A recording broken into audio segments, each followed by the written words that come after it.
All right, Shalom. First and foremost, I want to give all praises, honor, and glory to Yahweh, Bahashem, Yahweh Shah, Bahashem, Kadash. Double honors to the elders and apostles of Great Millstone, who rule well. Peace, love, and salutations to the hopeful elect. This is your brother Dawadah from the Men of Valor campaign in Greenville, South Carolina, coming back with another video on sincerity and in truth. Lord willing, it can be edifying.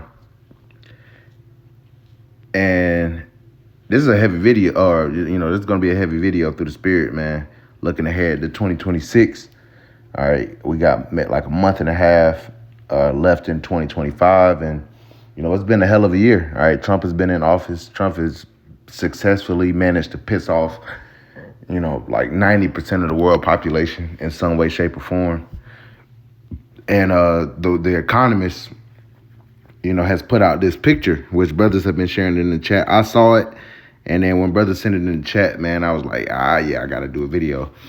And they say a picture is worth 1,000 words. And I actually filtered this through ChatGPT, and we're going to break down, what it saw. Because there's a lot going on here, man. As you can see right here, you can see Donald Trump. You can see video games connected to a brain.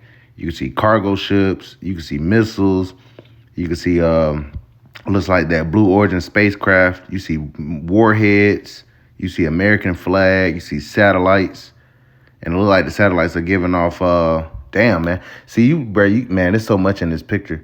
You see satellites that are giving off a signal, and it's looking like a splash in the water, they're testing out, direct energy weapons, satellite weapons and shit like that. You see tanks. You see, a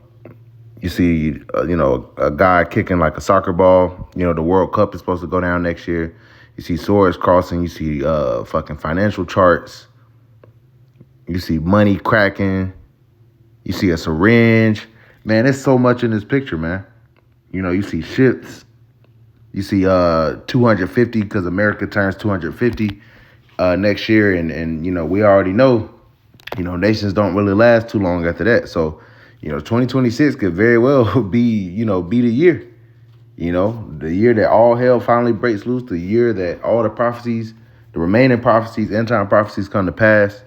Our Lord willing, it could be our deliverance. All right. But I actually filtered this picture through ChatGPT, and we're going to bring out some scriptures, but let's see what it had to say. All right. It says, this cover is dense with symbolism, the type the Economist loves to pack with hints, predictions, and quiet warnings. Let me break down what's happening in that illustration and what it suggests in 2026, piece by piece. And it says, with the deeper meaning and most people miss. It says the world ahead of 2026, hidden themes and symbolism. The Economist's annual world ahead covers are not random. They function like visual forecasts: geopolitics, tech, economics, culture, conflict, and social transformation, all crammed into one coded sphere. The 2026 version is especially chaotic. Ooh. The world is drawn as a swirling globe of red versus blue energy, conflict, technology, biological systems, and AI all colliding. Let's decode the main clusters: geopolitics and military conflict. You can see missiles and rockets flying upward. Hey, Newton, war.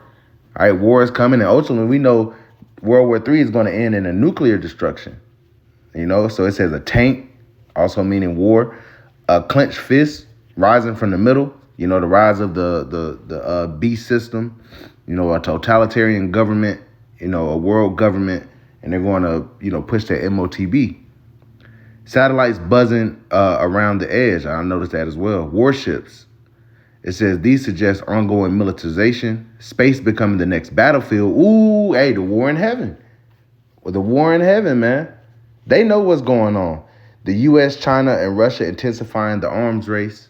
A possible maritime conflict, Taiwan Strait, South China Sea. Hey, they're hinting at, China could try to take Taiwan. A revolutionary energy rising from the world population. That's sedition among men and invading one another. They shall not regard their kings nor princes. The Economist has been hinting for years about the U.S.-China power shift, a Russia move beyond Ukraine, Middle East realignment. This cover amplifies all of that. Point two, bioengineering, health, and weight loss drugs. Notice the syringes, the DNA helix, organs, medical devices, science lab icons. The cluster clearly signals next gen GLP-1 drugs, weight loss metabolic overhaul, massive biotech breakthroughs. And what's going to be a massive biotech breakthrough? This the micro C here, man. CRISPR expansion, disease tracking, pandemics, and lab controversy. So we could see more pestilences, man. All right. It says 2026 could be the year biotech becomes the dominant industry. Ooh. So, hey, that means the MOTB is close. You know, this is a way that they like to foreshadow what they're trying to do. And ultimately, it lines up with the will of Yahweh Bashim Yahushua. Verse 3, or not verse 3, so like it, point 3, AI, robotics, and digital control. All over the sphere, you can see robotic arms, VR headsets, drones, data signals, gaming controllers. This implies AI entering physical reality, robotic automation, VR, AR becoming mainstream, drones in warfare, policing, and commerce. Gamification of society. Yeah. AIA, they're supposed to drop this GTA, and they keep delaying it through the spirit because I believe through the spirit they're going to integrate it with VR and integrate it with, the brain see hip. They're going to be able to put your damn consciousness damn near into this world. It says AI influencing elections, markets, and employment. The Economist is signaling AI won't just be a tool, it will be infrastructure. Point 4, economic turbulence. You can spot currency symbols, oil-related imagery, factories, and supply chains.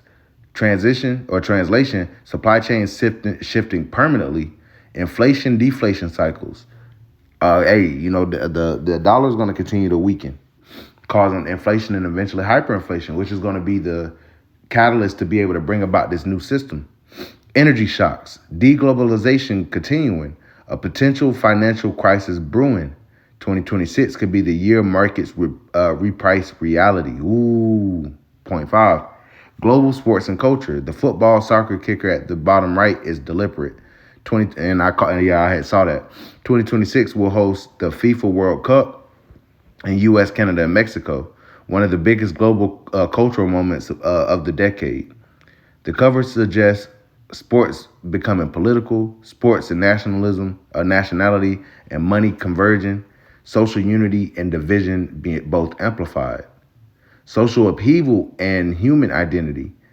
There are scattered protest imagery, people holding signs, crowds, faces split in half, technology versus biology. They're going to merge man with machine, man. This picture, let's just go back and show you, man. It's breaking it down. You can see all of this. This look like Xi Jinping. This look like Putin. This look like Bibi right here. Damn, man. They packed a lot into this picture. You got you see the little robot dog right there? Hey, it's getting real out here, man. It's getting real. It says, translation, identity politics remain volatile. Protests and political movements continue. People trapped between online identities and real-life humanity. Generational divide intensifying. Hey, the Lord said he set the Egyptian against the Egyptian. The Lord said he set people at variance against each other. The central symbol, 250.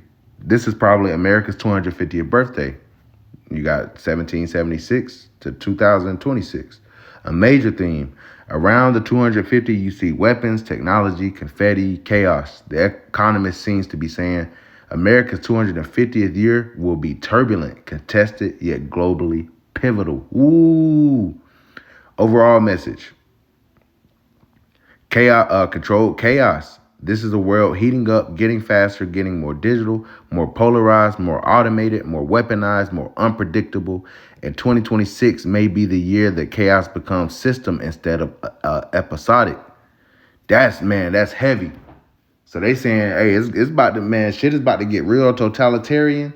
Shit is about to get, everybody's lives are about to switch up. And guess who said it first? The Spirit was on, starting with the elders and apostles of Great Millstone to the men on down. We knew this time was coming. We knew before the world knew. The Lord said what? Surely he will do nothing, but he revealeth his secrets unto his servants, the prophets. And now we're living in these times. We're living in the time of 2nd Esdras 15, 2nd Esdras 16. This highlights as well. 2026 is going to be a hell of a year, man. All right. Lord willing, we're delivered. But things are going to be moving. Esau's moving his ass, man. Finally, man. But it's all up to the Lord, man. We're in the Lord's timing. So let's get some of this. 2nd Esdras chapter 15 and verse 1. Behold, speak thou in the ears of my people the words of prophecy, which I will put in thy mouth, saith the Lord. Exactly.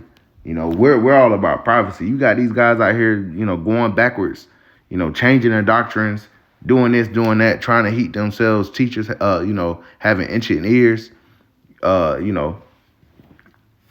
just Jake don't want to hear the truth. Jake want to hear smooth words. Jake want to hear Esau can make it. Esau not going to make it, man. Verse 2, it says, and cause them to be written in paper, for they are faithful and true. Right, these words are faithful and true, man.